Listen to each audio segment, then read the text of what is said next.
Okay. Awesome. And where are you located? I am in the northeast Georgia mountains, Blairsville, Georgia, near Hiawassee. Okay. Yeah. Yeah. Yeah. We play that venue Yeah. um, in Yep. Hiawassee. It's a pretty cool little place. Oh, it is. It's right there at the fairgrounds, out in the country, and I didn't get to go to the last one, but I believe my buddy said y'all were with Little Texas a few years ago You at know, that one, I think, it might have been Exile. or Exile. That's Yeah. it. Yeah. Yeah. Yep. Yeah. Yep. Yeah. That's right. It was Exile, and I feel like y'all did something. Maybe it wasn't Little. Well, y'all have done it. I'm sure y'all played there many times, Yeah. Yeah. um, but that is my home venue. That's where I go now that we're doing this season 2 of this show. Um, we're in like a partnership, so we go backstage a lot and do some backstage segments and fun stuff like that at their Yeah. Yeah. events. Yeah. Yeah. So, but anyway, it's so good to have you on the show. We are so excited. And as I've been listening. I guess for the past week, I've been listening to Under This Old Hat. Yeah. Yeah. Oh my gosh, it's literally it. I don't. Well, I'll just go ahead. We'll just go ahead and start because I have so many questions. I'm a Okay. Mark. I'm a '90s country nerd, and I had Billy Dean on last week, and I was always a huge Billy Dean fan, and I was giving him all these stats, and he's like, "Man, you're doing your calling," and I was like, "Well, I think so." It's Yeah. but what was okay? I guess when y'all were going into making this new record, what were y'all wanting to stay true to the Sawyer Brown sound that y'all always had, or I mean, to me it sounded it sounded like Sawyer Brown, but it was so fresh and just so like it took me back, Yeah. Yeah. So Um, well, here's the thing. You know, I we we contacted Blake Shelton about producing it, right.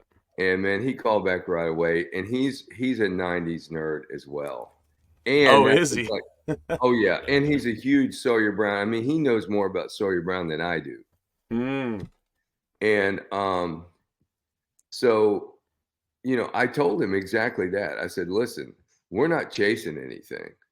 I said, mm, I have no dreams of this making current, radio, right. country radio. I said, because I ain't chasing that. Yeah. I said, because, I spent the career, everybody chasing me. And so I'm not going to chase anybody.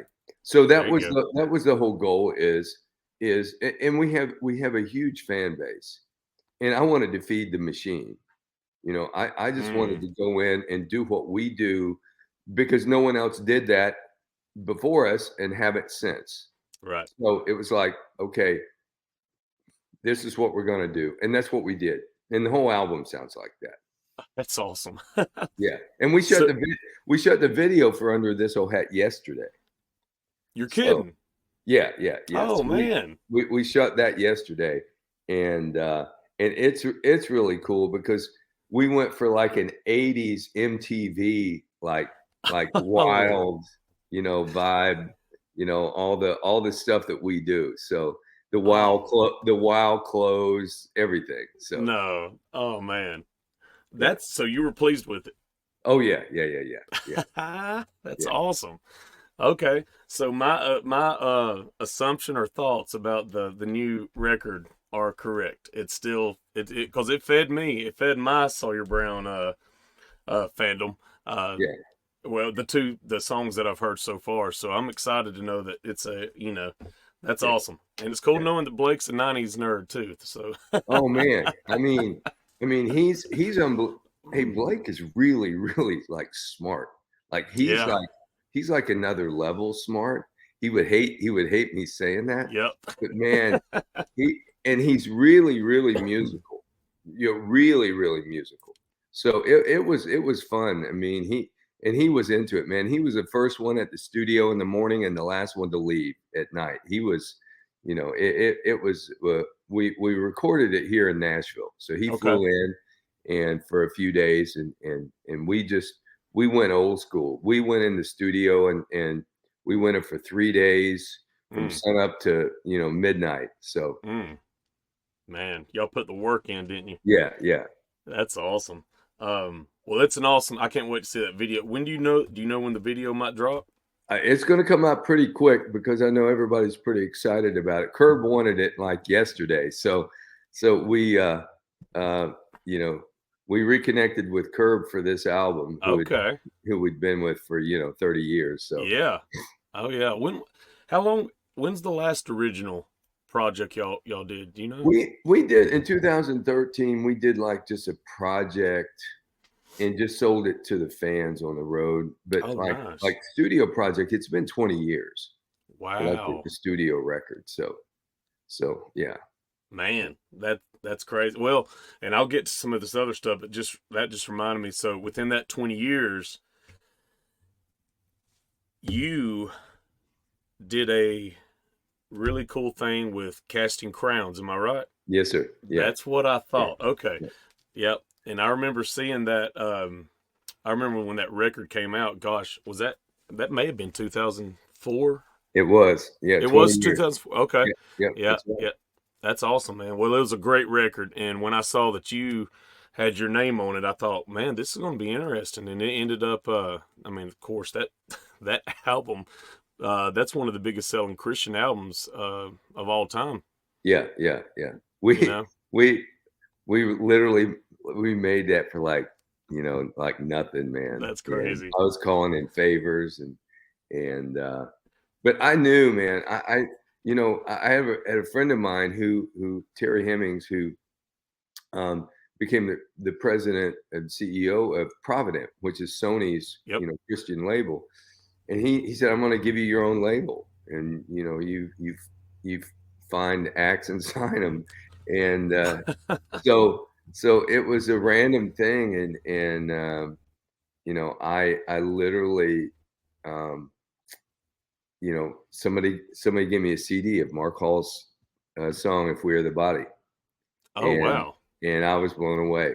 And so we were able to put that together, and man, when God moves, man, and with them, it was like is like he said, okay, let me show you what I can do, and Oh, and he sure did with them, man. So that's were you? that's been, that's been a highlight of my musical career Oh, is wow. being That's, associated with them because I still produce all their records oh, and okay.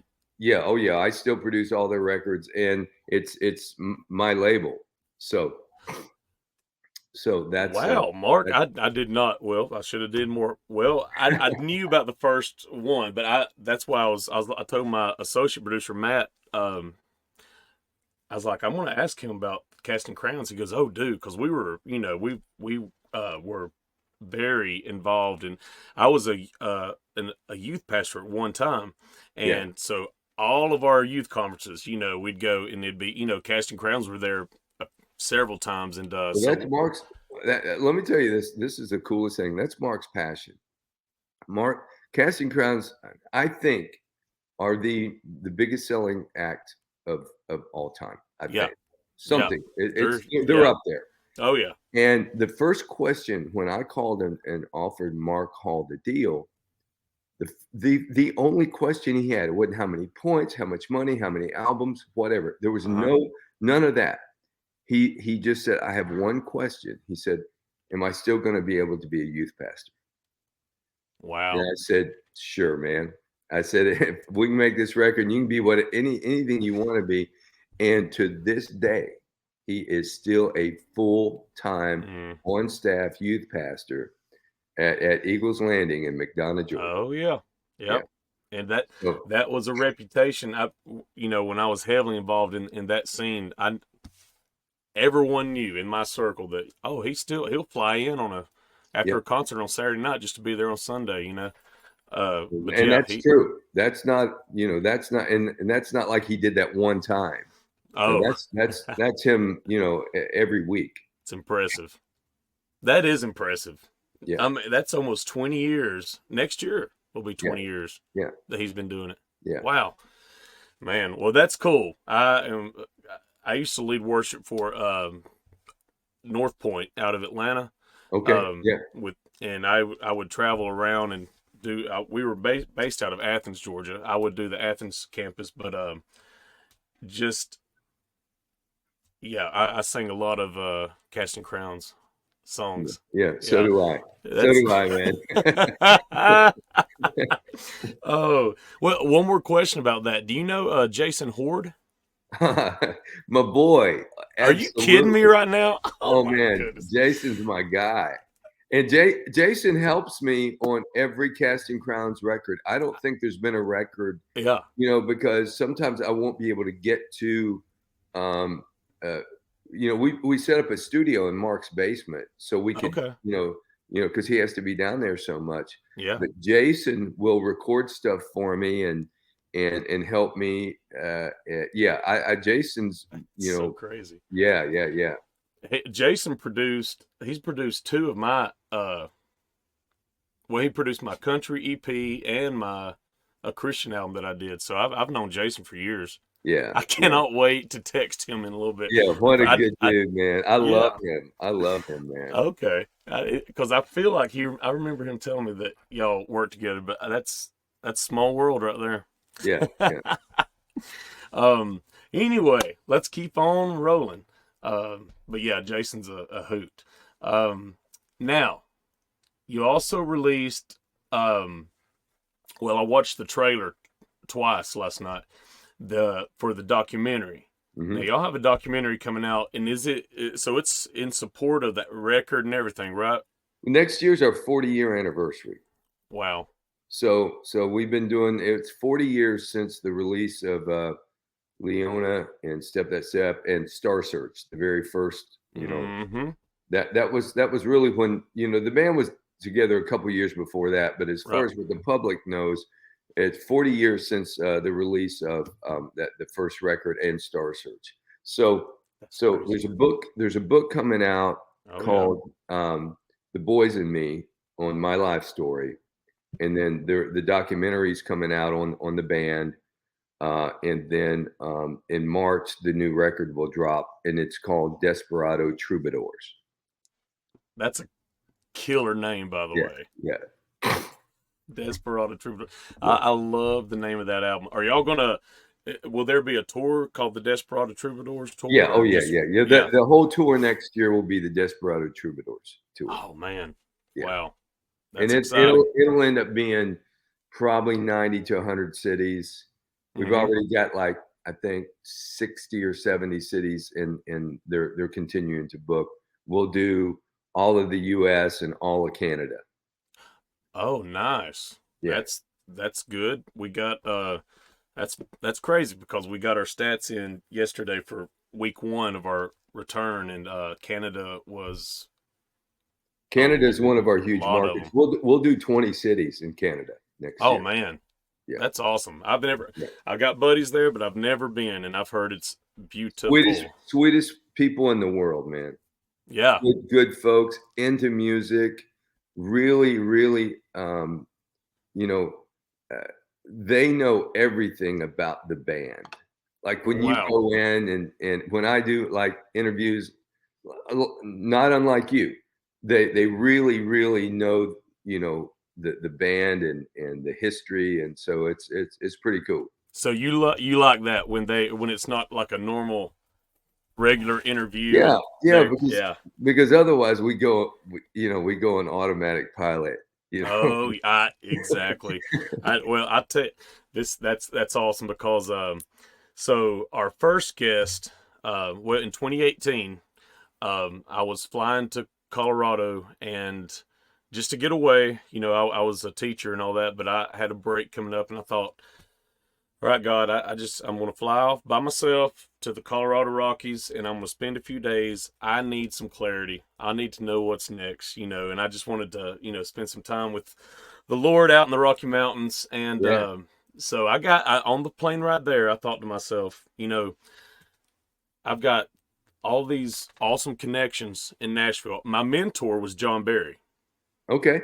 Yeah. Yeah, man. And so he mentored me for a few years. I traveled with him and his wife, and he was great. And he gave a lot of business mentorship, especially. Yeah. And so I thought, what if I just started a podcast where I interview 80s and 90s country music stars? And I knew that Terry Clark had one, backstage Opry or whatever, but I Yeah. thought, what if I I've did it done from hers. a, huh? I've done hers. Yeah. Yeah. Oh, sweet. And Yeah. I thought, what if I just started, so I did. I started without a deal or without iHeart and all that. Well, after 2020, I had stopped it because I was, it did well, but after a couple of years, I was like, I can't keep doing this and working all the time and all that. So, fast forward to this past summer, boom, it just kind of landed in my lap with a friend from iHeart, and I now I have like a machine behind me, Sure. Oh and yeah. so It's I a big difference, man, it when is, you got and distribution. it is, and I said, I was like, a few times in my life I can point to, as a believer, I've always known, it's always been funny. Everybody waits on that neon sign just to fall. Well, a neon sign actually fell in my lap, and I thought, if I don't pursue it this time. So anyway, Lori Morgan was our first guest in 2018, and then Lori was our first guest for this season. Well, this ties back into what you said about different types of interviews, and I hung out and interviewed her a few weeks ago backstage, and what was supposed to be 8 minutes long, just 8 minutes, turned into 32 minutes. Yeah. Her manager come up to me and said, Brit, she's so tired of just autopilot. Yeah. Right. What you did tonight, and because we were cutting up and laughing and talking about stuff, Yeah. and it went so good that she gave me another hour and a half a week later. So I Yeah. had 2 hours of content with Lori, and so, but the point being, she liked it so much because it's just laid back. It's laid back, Right. and I want to do it from a fan perspective. And but anyway, that's that took 10 minutes to go around the world telling you that, but Yeah. That's okay. yeah. But anyway, so The Boys and Me is the memoir, right? Yes. Yeah. Okay, Yeah. and I'm excited about that because I'm fascinated by artists who write books, and tell their stories, and so I'm fired up about that, no doubt. Um, the documentary premiered in October 1st at the Nashville Film Festival. Mhm. Now, did y'all go to that, or was that? Yeah. Yeah. We did something that really was actually pretty cool. So we played the film, and then when the film was over, um, the screen raised, and all of us, the originals, Bobby came back, Duncan, everybody was on stage, Wow, and the fans lost their minds, they and didn't know. that no one knew. And we did like a 10 song unplugged acoustic set, Oh, and it was cool. So all the originals, and then Duncan and everybody had come back, and it was pretty cool, man. Yeah, wow, yeah. man! Did y'all record those 10? We did. Oh, And we're gonna release that. We filmed it. I wanted it filmed and recorded, so ah, so we're gonna release that as well. And there was, when Bobby left the band, we hadn't really talked in years, mm, and there was some healing that went on, man. yeah. That just that day, because he Oh, came in, and we all got to hang, and so it was some pretty cool time. that just gave me cold chills. Yeah, yeah, Yeah, that's awesome, man. I love that healing. Um, I can't wait for that. Goodness. yeah. And then what's crazy, Mark, is that 40th anniversary. I believe it's this year or next year. Winona's doing her 40th. Starting in January, Lori's doing her 40th. She's doing her. It's called the Ruby Tour.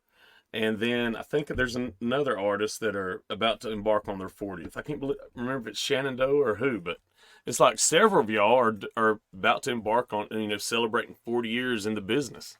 Yeah. It's crazy. Yeah. Well, It's, for me, sometimes it seems like it was 80 years ago, and then sometimes it seems like it was yesterday, So, you kind of go in waves, because we just haven't quit. We're this year we will surpass 6,000 shows. So wow. we've just been road dogs, Uh, and I think we just very humbly can't believe that we still have gotten to do this at the level that we have mm, and continue to. That's what has been the blessing for us, mm, and that's what motivates us is the fans. Um, wow. and this is interesting. I do a survey during the show. I will stop and say, okay, I said, I want to know, be honest with me, how many folks have never ever seen our band? Every show, half of the audience will raise their hand. That's crazy. So we're 40 years in, and we have people who've never seen the band, and it's a majority every night. So it's like we are collecting more fans as we go along. Mm-hmm. So that's been pretty cool. What what do you think caused, especially y'all? Why did y'all like? Let's just say 90s. What made the 90s, and why is 90s country? It's like its own genre. I mean, 90s country is Yeah, not only is it on a resurgence, but yeah. it's basically its own genre of music. 90s country. Why does 90s country stand out from most decades? Mark, do you think? Um, well, I think this. You always have to have a couple of cornerstones, and I think I think pop music was changing, so there Mm-hmm. was there was this kind of, it seemed like almost a pause. Pop didn't know what it was going to be. Mm. We come out of come out of the 80s. We were fortunate to come out of the 80s. Yo, yeah. So because we that was the knock on us, is that we were too rock for country, and we dress like the Rolling Stones, and Mm-hmm. so you come into the 90s.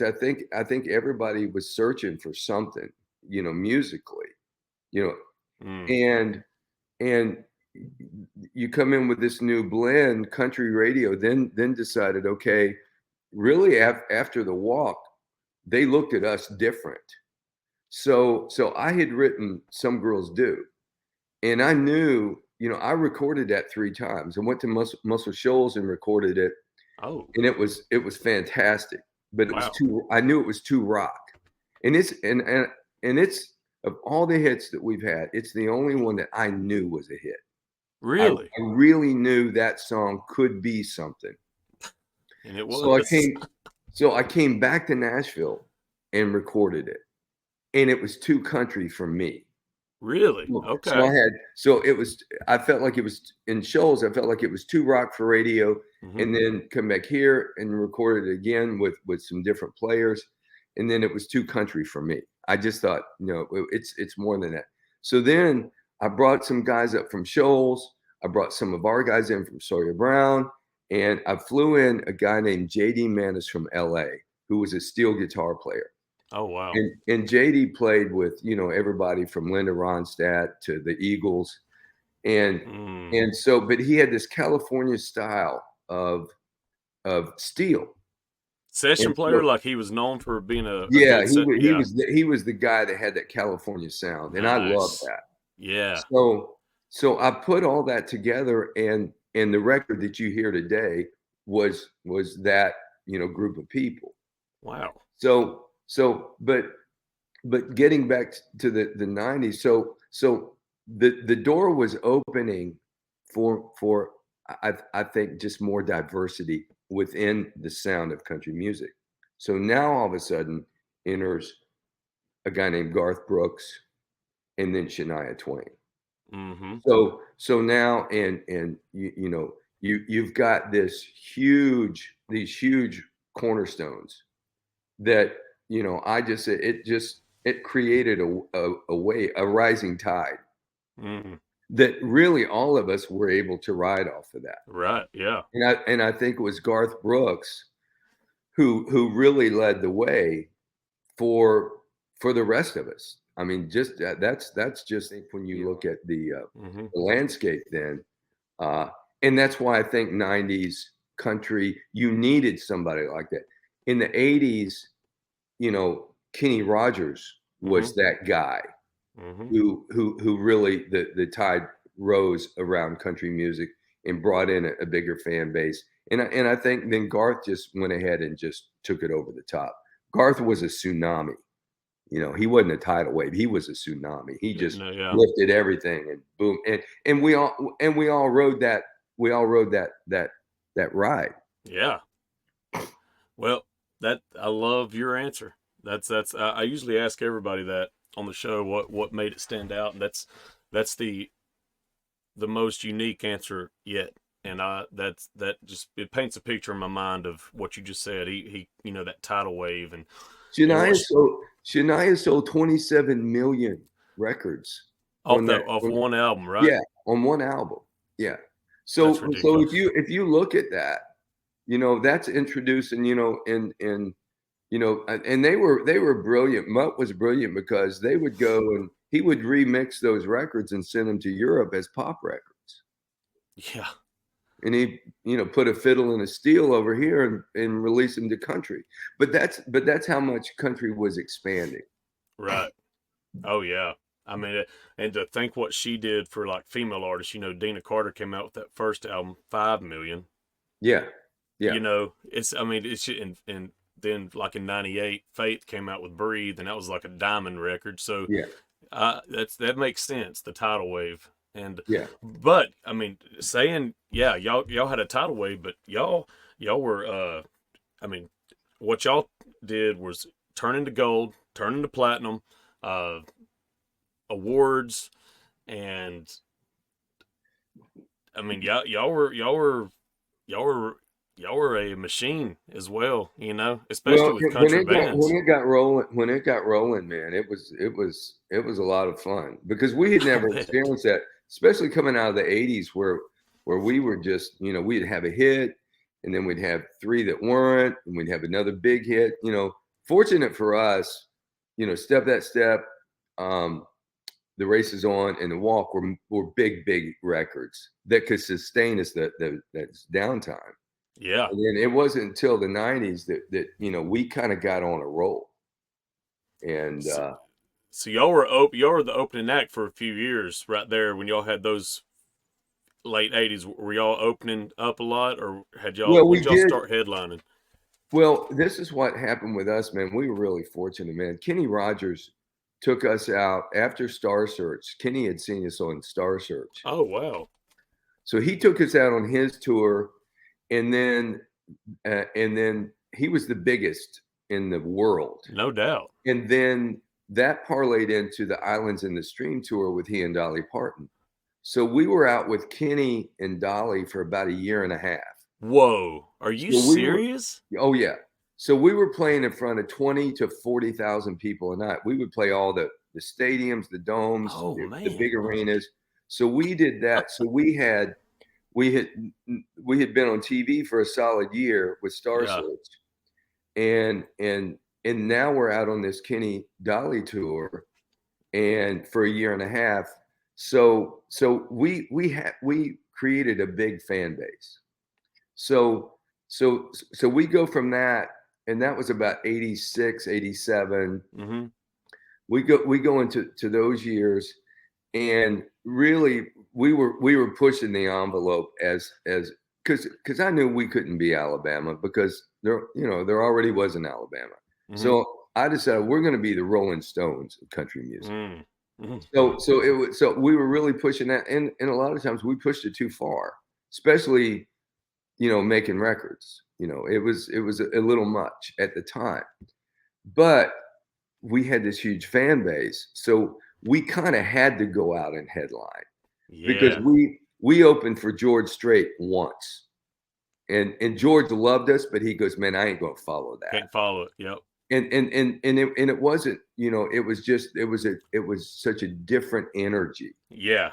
because I'm Oh the yeah. biggest George Strait fan on the planet, but it wasn't a good chemistry, and we found out, it's funny because we did a lot of shows with Reba, and it worked. It Really? worked with Reba. Yeah, yeah. So there's sometimes you never knew what was going to work and what didn't. But for the most part, the traditional artist didn't want the difference in I think the energy and Mm-hmm. in the look and the culture. So Makes a difference. we ended up just kind of doing our own thing for the most part. That's it. This just I was just reminded of this past January. We were in Hiawassee, and we went to see Tanya. And I just remember her mentioning y'all. She can't, she's hilarious. But in the middle of the show, she's talking about, yeah, I've been here so many times, up here in Hiawassee, and I think the last time I was here, I think who was I with? Like Sawyer Brown, and I said, yeah, I'll definitely go on first. I ain't following them. She did. I remember her saying that now. Yeah. So Yeah. that's funny. But yeah, but y'all were also, what year was it y'all were nominated? Was it the CMAs or ACM for Entertainer of the Year? Like it was, It was late. It was late. I mean, yeah. we only won Group of the Year one time. Yeah. And it was way beyond when I probably we should have it. And I always say people just finally said, let's just give it to them so they'll go home, man. I remember when y'all were nominated for the big one. But we were nominated a lot. For the Entertainer? I think one time Entertainer. I remember that night though, about the Entertainer, and I was because it was it was a shock because I used to follow the awards back when I cared about the awards. You know what I mean? I never did. I have to be honest, man. Yeah. Everybody would say, well, are those exciting, everything? And I would have to be honest and say, man, I hated them. Yeah. I hated them. And here's why. Because, just from talking to me, I really tried to be a man of faith my whole life. Yeah. So we already get to do something for a living that we are so incredibly blessed to get to do. Yet we're all going to march into an auditorium and have this competition of who's going to be the best that year. It was so ridiculous. The thought of that is so ridiculous to me that I was embarrassed. I was literally embarrassed that we're all in here.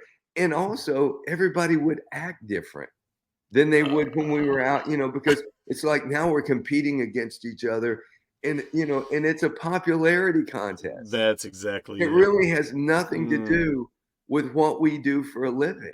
That's so true. And what we're blessed to do. So I hated them.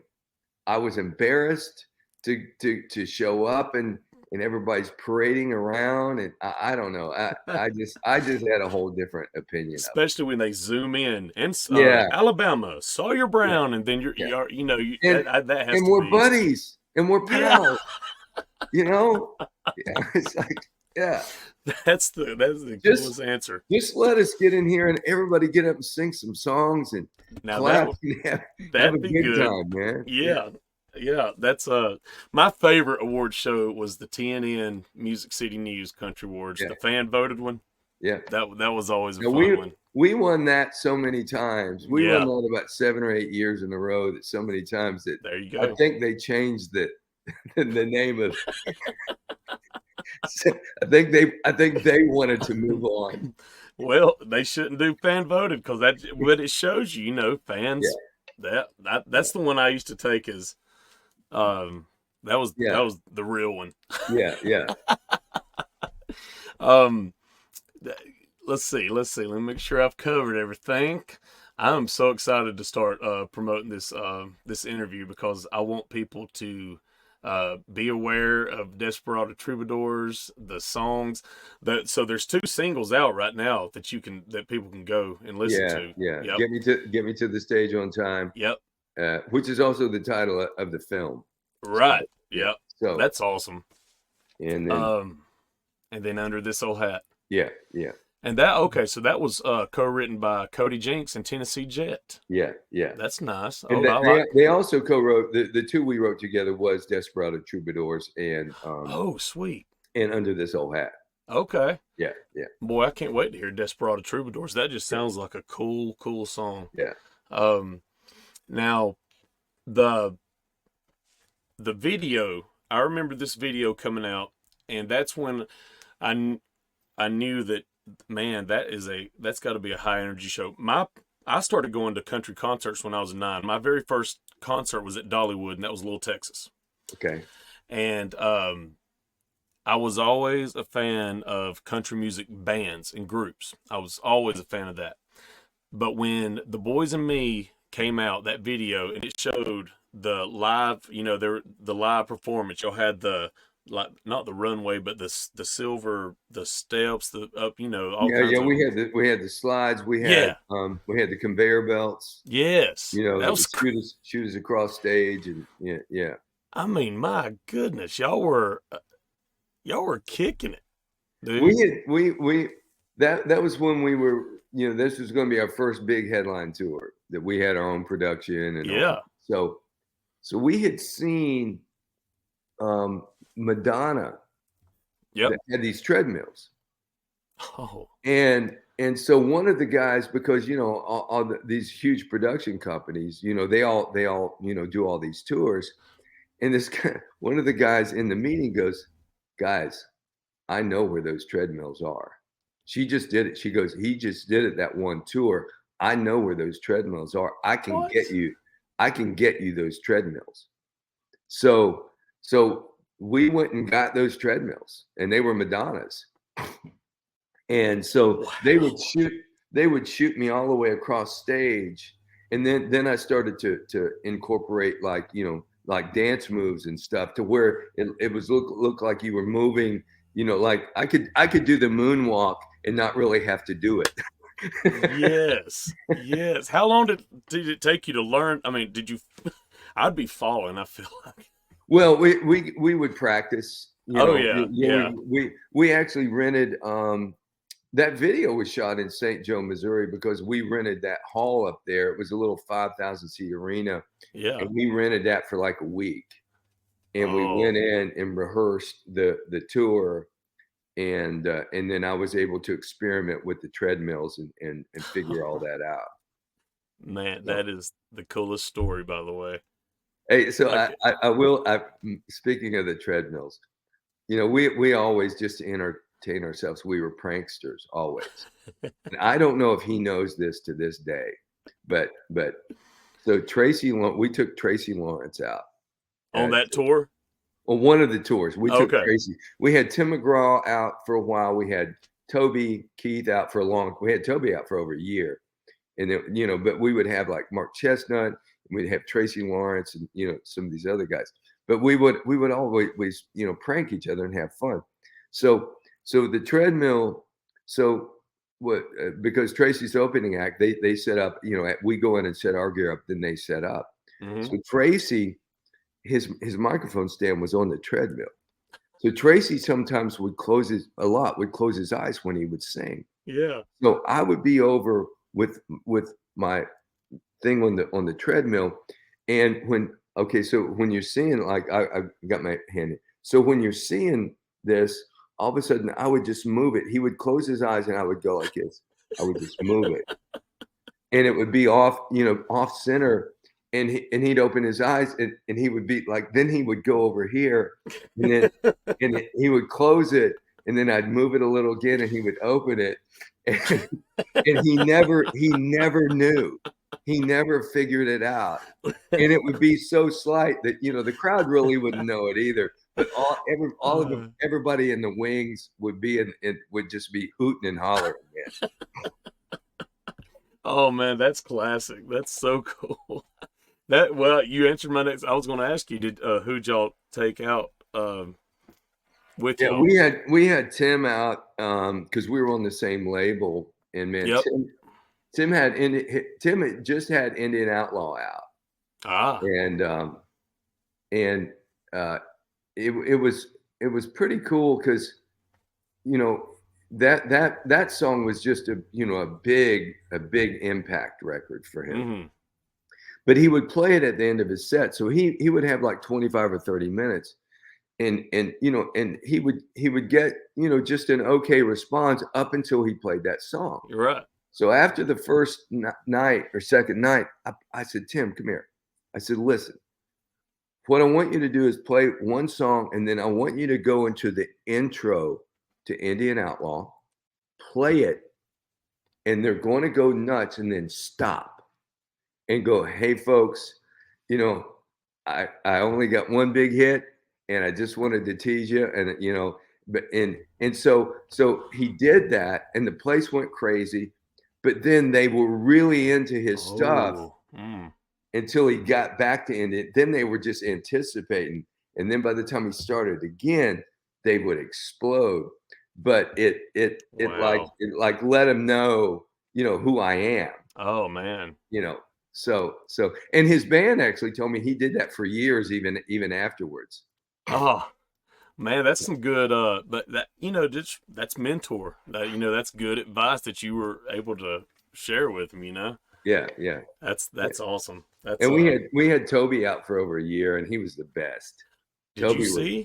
I think the past 3 nights in Vegas, he's sold out. Like he's been performing like 2 or 3 nights now. I'm flying out tomorrow to see his last show. Yeah. I'm flying out in the morning. Tomorrow night is his last show, so I'm going out to that show and hang out with him. So I'll see him tomorrow night. Like his last show is in. Well, the last show for this year. For this, okay. Who knows? He's battling some stuff. Oh, I know it. Yeah. And he's rocking, but I'm just going to go out. That's good. And so you're still buddies, huh? Oh man, I love Toby. I love Toby Keith. Wow. He's the best. He's genuine and authentic. And he's a great songwriter, isn't he? Oh, I always thought with Toby that that got overshadowed by other stuff. But my man can write a song. Mm-hmm. He's a songwriter. You're exactly right. Yeah.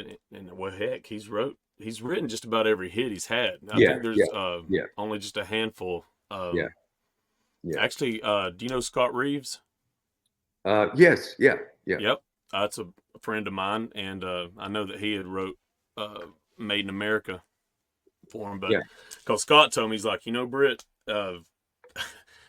he's written there's less than you can count on one hand how many he hadn't written. Yeah. Yeah.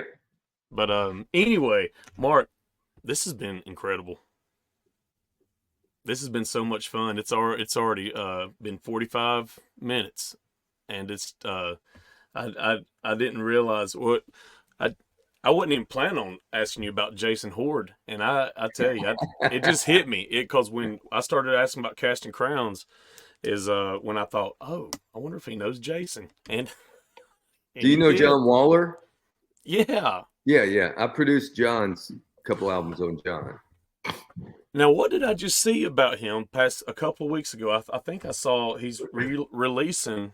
Yeah, I think he's doing a lot of stuff on social media and releasing some stuff. And his kids sing now.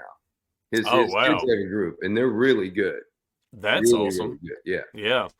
He's one of Jason's big buddies. Yeah. Well, that's awesome. That's so cool. That's crazy. Casting Crowns was just here in Hiawassee, I guess a month ago or so. Yeah. Or they're coming. Yeah. So that's really neat.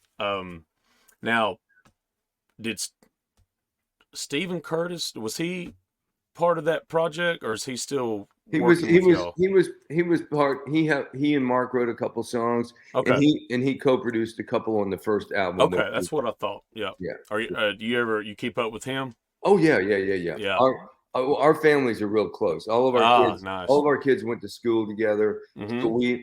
we vacationed together, Oh, nice. and yeah. So Stephen Curtis and I are real close. I've always been a huge fan of him. Oh, I what a used to talent! sing his music growing up in Yeah, church. yeah, Um, well, the I'm really excited about everything, but the memoir is what I'm so super pumped about. Like I said, I read, and I love reading biographies and memoir. Is it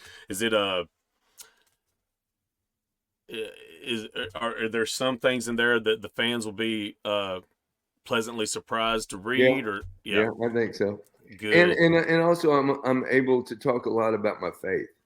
See, that's important. So that's that's been really important to me my whole life. And so it's a lot about a lot about the band, Hmm. but even within the band, the times when faith has really been an important aspect of that, and the direction and decisions. And but really a lot about my early life, and my mom was a single mom, Hmm. and I think there will be some things that are interesting, that the fans will find interesting about my life before Sawyer Brown as well. No doubt, no doubt. That's it's so. I'll close with this, but we just a couple months ago at the Georgia Mountain Fairgrounds in Hiawassee, we had the fall festival. So every night there's usually a '90s artist that comes in, and so Jody Messina, she played, and she testified, did an Ann Wilson cover, and there were literally around 3,000 people raising their hands in the middle of her Yeah, concert. yeah. And then a couple nights later, Marty Raven, Shenandoah, middle of the concert, he starts kind of testifying, Oh just yeah, telling. And yeah. I love that. I love that. I thought, how cool is it that you got what a platform to, even if it's just it's just a cool platform to Yeah. share. And the country fans have. There's so many country artists that have had that a faith background, and you can hear Yeah. it in some of their songs and when they're interviewed. So I love that about Okay, country music. you mentioned Marty. I gotta tell you a quick story, man. I love him. All right, so Marty, uh, my mom was the president of our fan club for forever. Oh wow. And so at fanfares and events, Marty and my mom became really close. Oh And sweet. my mom was just this incredible believer. I mean, Mm. within 15 minutes of meeting my mom, she's going to find out if you're a Christian, and if you're not, you're going to get a good talking to. And so she always, and I knew her and Marty were, he was really nice to my mom. I knew that. Mm-hmm. So my mom had always told me that Marty was going to sing at her funeral.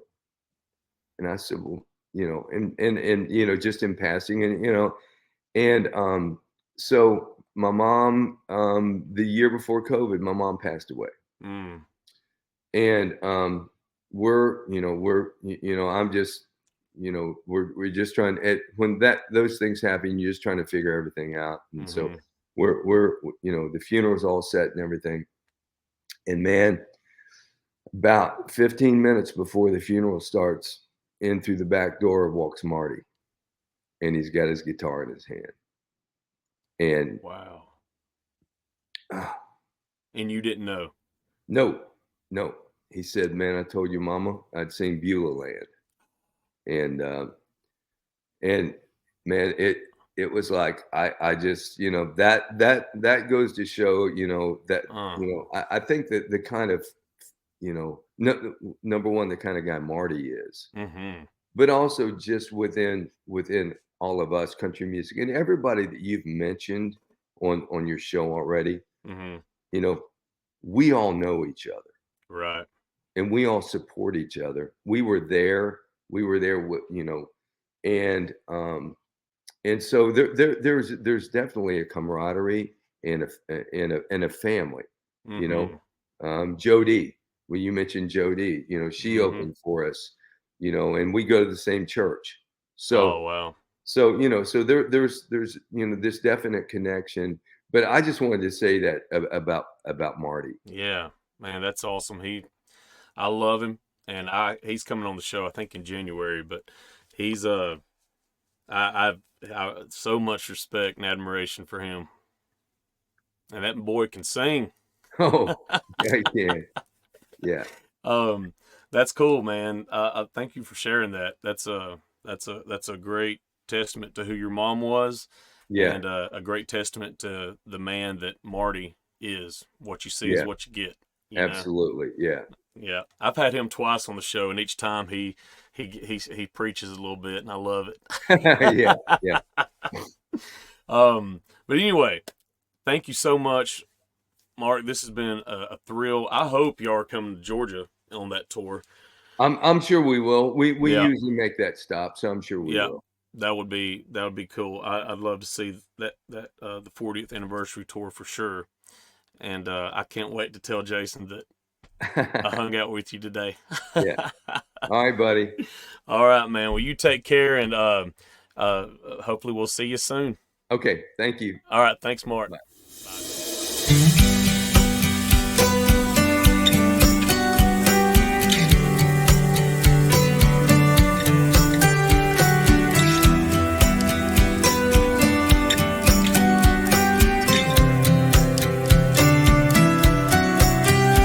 We were roping the wind every Friday night, singing those songs, living our lives with all our friends down in the lowest places. We would ride around with the tailgate down, rodeo playing in the background. All those memories we were making. We never went down until the sun came up. Papa loved Mama blasting in my truck.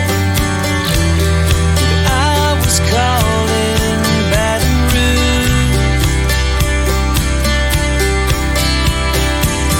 Shameless, it never got old. I still hear that thunder roll. It's where I've been. It's made me who I am. Somebody play me those songs again. Well, the whole town cried the day Nolan died. We sang to dance at his last goodbye. And up the river, his vessel will sail on,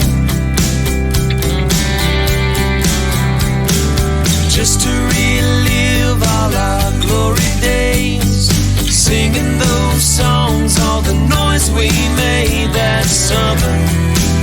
I wanna ride around those tracks again. Yeah, we never went down until the sun came up. Papa loved Mama blasting in my truck. I was calling Baton Rouge. Shameless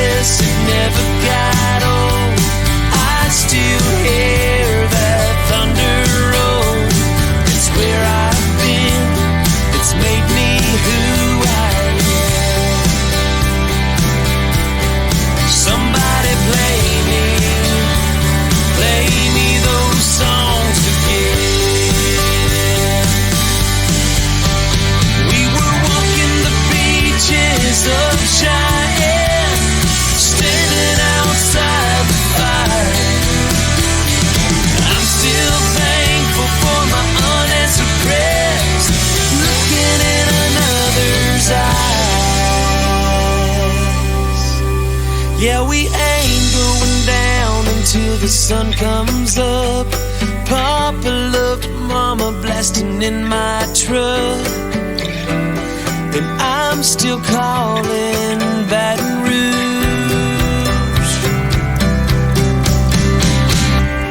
Shameless, it'll never get old. I still hear that thunder roll. It's where I've been, it's made me who I am. Somebody play me those songs again. If tomorrow never comes, I wonder what she's doing now. I'm much too young. Oh, play me those songs